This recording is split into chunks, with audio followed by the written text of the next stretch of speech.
नूरपुर गांव की रात हमेशा की तरह शांत थी, लेकिन उस रात कुछ अलग था। हवा में अजीब सी ठंडक थी और कुत्ते लगातार भौंक रहे थे। उसी गांव में रहता था एक सीधा सादा लड़का आरिफ, जिसकी जिंदगी बिल्कुल आम थी। एक रात वो अपने खेत से लौट रहा था, तभी उसकी नजर दूर एक पुराने खंडहर साया महल पर पड़ी, जहां से हल्की नीली रोशनी निकल रही थी।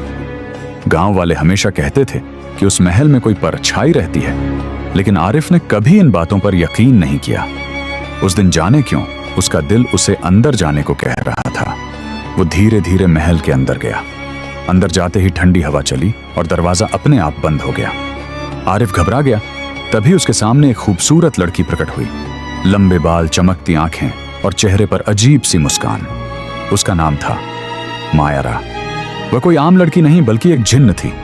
आरिफ डर गया, लेकिन मायरा ने कहा, डरो मत, मैं तुम्हें नुकसान नहीं पहुंचाऊंगी। धीरे धीरे दोनों की बात शुरू हुई और रोज आरिफ रात को उससे मिलने आने लगा। मायरा ने बताया कि वह सैकड़ों सालों से इस महल में कैद है और उसे आजाद होने के लिए एक इंसान के सच्चे प्यार की जरूरत है। आरिफ को उस पर तरस आया और कब वह उससे प्यार करने लगा उसे खुद भी पता नहीं चला। लेकिन कुछ दिनों बाद गांव में अजीब घटनाएं होने लगीं। लोग रात में गायब होने लगे, बच्चों के रोने की आवाजें आने लगीं और हर बार वो आवाज उसी साया महल से आती। आरिफ परेशान हो गया और एक रात उसने मायरा से सच पूछ लिया।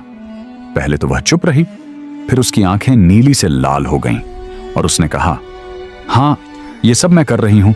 मुझे आजाद होने के लिए 10 इंसानों की आत्मा चाहिए और तुम 10वें हो। आरिफ के पैरों तले जमीन खिसक गई। उसे समझ आ गया कि उसका प्यार एक जाल था। मायरा धीरे धीरे उसकी तरफ बढ़ने लगी। माहौल डरावना हो गया, लेकिन जैसे ही वह उसे मारने वाली थी, अचानक रुक गई। उसकी आंखों से आंसू निकलने लगे। उसने कांपती आवाज में कहा, मैं तुम्हें मार नहीं सकती, क्योंकि मैं सच में तुमसे प्यार करने लगी हूं। अगर मैं तुम्हें मार दूंगी तो मैं आजाद हो जाऊंगी, लेकिन तुम्हें हमेशा के लिए खो दूंगी। यह कहकर उसने खुद को पीछे हटा लिया और एक आखिरी बार आरिफ को देखा। फिर अपनी सारी ताकत लगाकर खुद को हमेशा के लिए उसी महल में कैद कर लिया।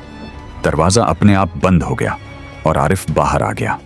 उस रात के बाद सब कुछ शांत हो गया, लेकिन कहते हैं आज भी अगर कोई आधी रात को उस साया महल के पास जाता है तो एक धीमी सी आवाज सुनाई देती है, आरिफ, मैं आज भी तुम्हारा इंतजार कर रही हूं। तो दोस्तों, अगर ये कहानी आपको अच्छी लगी तो वीडियो को लाइक करना और चैनल को सब्सक्राइब और बेल आइकन प्रेस करना।